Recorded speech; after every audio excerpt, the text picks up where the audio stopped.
Donc, dans cet exercice où on étudie la radioactivité du polonium, ici, c'est vrai qu'au début, on vous donne un peu d'historique, et donc je sais qu'il y a des élèves qui ne le lisent pas, c'est dommage, mais bon, c'est comme ça. Mais par contre, ce qui est important quand même, c'est de voir ici, on vous dit, la radioactivité d'un échantillon de polonium est évaluée par le nombre d'impulsions par minute que reçoit un détecteur à scintillation. Cette radioactivité varie avec le temps et les mesures ont été regroupées dans le tableau ci-dessous. Donc on voit, on a la durée en jours, ici on va jusqu'à 270 jours, et on a les impulsions par minute. Ça commence à 1000, et ici on a 262, d'accord? Et donc là, on voit, on nous dit, place les points représentant les données du tableau dans le repère semi-logarithmique ci-dessous.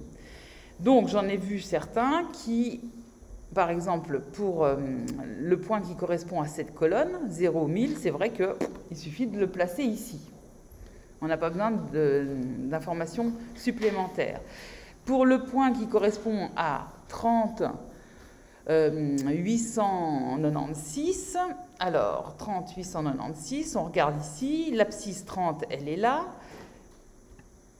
Mais pour placer le 896, on sait qu'ici on a la ligne qui correspond à 800, on sait qu'ici on a la ligne qui correspond à 900, mais pour placer 896, mais rappelez-vous ici, c'est une échelle qui est logarithmique.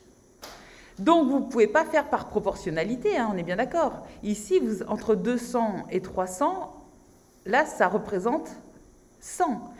Entre 500 et 600, ici on a aussi 100, et vous voyez bien qu'ici ce n'est pas la même distance.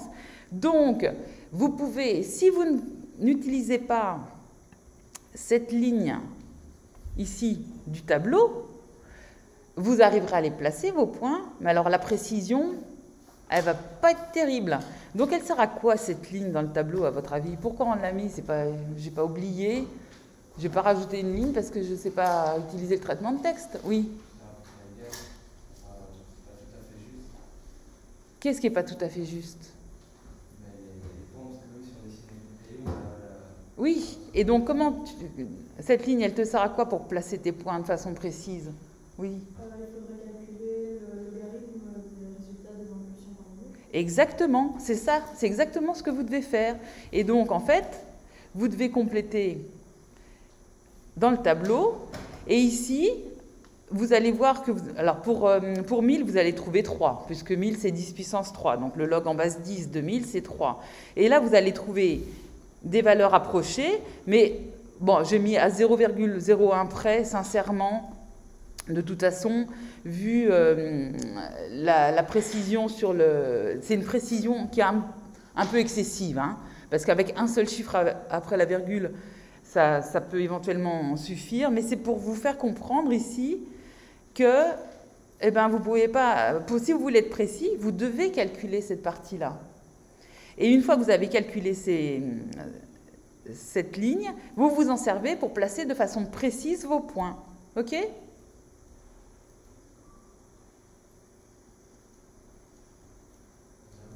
Oui? Parce qu'en fait, ici, X, pour les abscisses, c'est donc en jours. Donc, dans ton repère sous le tableau, tu vas voir que, en fait, tu as des graduations qui correspondent au jour. Et Y, c'est pour l'axe des ordonnées.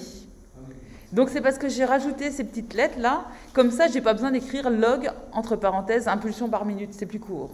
Ça va? D'autres questions ?